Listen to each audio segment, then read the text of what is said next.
Hi, I'm Pat Wetzel, creator and host of Bump in the Road. This podcast is a side trip. Side trips are super short podcasts that let me share some of my thoughts and experiences beyond the conversations with my guests. Side trips are about the off-road excursions we take that often lead to interesting life experiences. This is a true story I wrote for Lise Deguer's blog.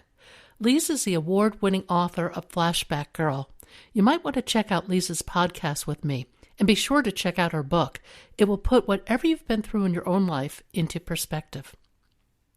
Here's a post from Lisa's site. It opens with a quote. "The real voyage of discovery consists not in seeing new landscapes, but in having new eyes." Marcel Proust. I have been traveling a year now. My possessions are in storage, my clothes fit in my car, my memories in my head. I've left Europe and South America behind. Christmas is approaching, and I want some comfort, some familiarity. The beautiful mountains and vistas of northern New Mexico have always touched my soul. So it is that I have arrived in this adobe enclave called Santa Fe at the base of the Sangre de Cristo Mountains. I am renting a beautiful casita. It's a combination of modern and traditional, with stained concrete floors below and massive vigas spanning the ceiling above. This little house is perched at the base of the mountains at 7,200 feet, where the air is thin and a warm stream of morning sun pours into the room. Overnight it has rained. The high desert dust has settled, and the air literally sparkles. Everything feels so fresh and vibrant. But I'm out of sync with the freshness of a new day after my dream. The dream wasn't disturbing per se. It was just jumbled. There was a meaning in it. But to my early morning brain, the message isn't clear. I sit down to meditate, and all of a sudden, it's as if the dream comes alive. I'm standing at the intersection of 3 dirt trails.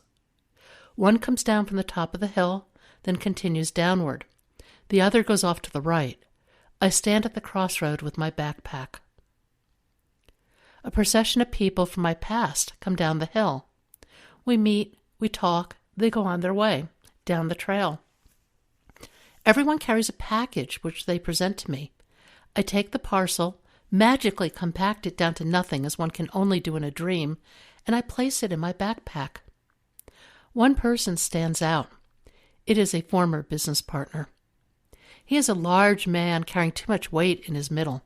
He appears to be jolly, but under that facade I know he is not. He is desperate and willing to do anything for the money and recognition that is coming my way. But he's out of his depth.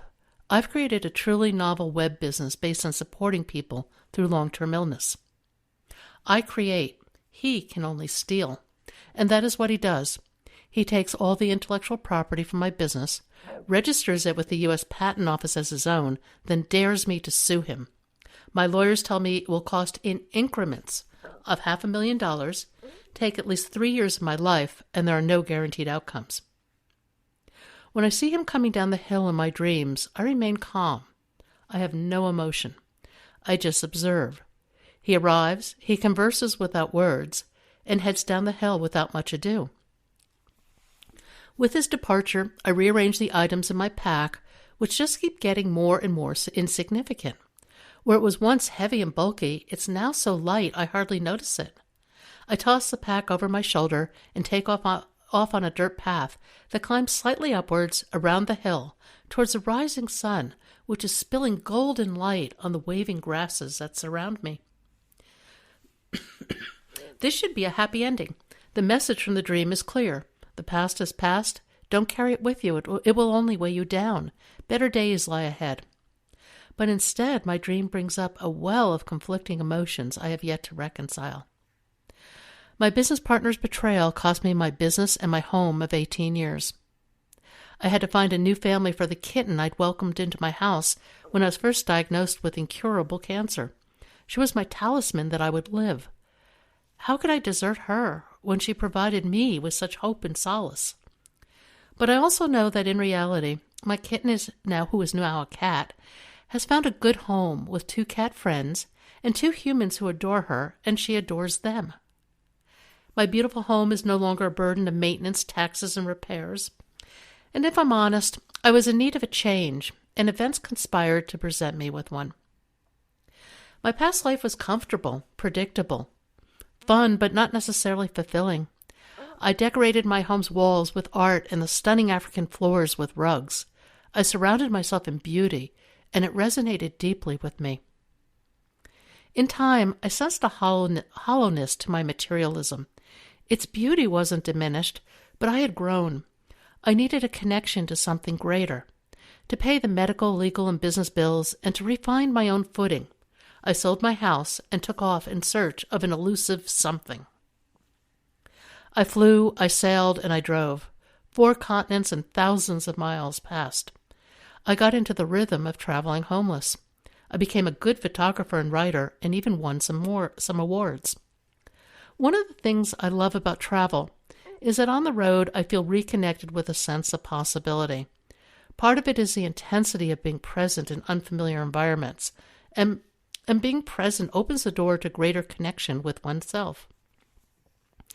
I now recognize that true travel is about mindset over matter, perspective over place. You can't collect it, you can't visit it, you must experience it. Joseph Campbell once said that people say what we're all seeking is a meaning for life. I don't think that's what we're really seeking. I think that what we're seeking is an experience of being alive. So our life experiences on the purely physical plane will have resonances with our own innermost being and reality, so we actually feel the rapture of being alive. For me, the rapture of being alive is about being acutely present in the moment. And while the novelty of travel fosters that presence, it's available everywhere, every day. I've come to see life as a road trip, full of twists and turns, ups and downs. There's always a new adventure around the corner. Perhaps it's something mundane, like about how I choose to react to somebody. Perhaps it's about choosing to understand rather than judge. Whatever the situation, will I dare to be fully present, to live and experience that rapture of being alive? Road trips are never what we expect, not if we're open to the journey. Does the next bend in the road reveal beauty or challenge or both? Or is it all in the eye of the beholder? I am putting my hope in the latter because I do control that, and wherever my travels take me, I happily travel with myself. For that, I am deeply grateful. I leave you with an Irish poem. May the road rise up to meet you. May the wind be always at your back. May the sun shine warm upon your face, the rain fall soft upon your fields, and until we meet again, may God hold you in the palm of his hand.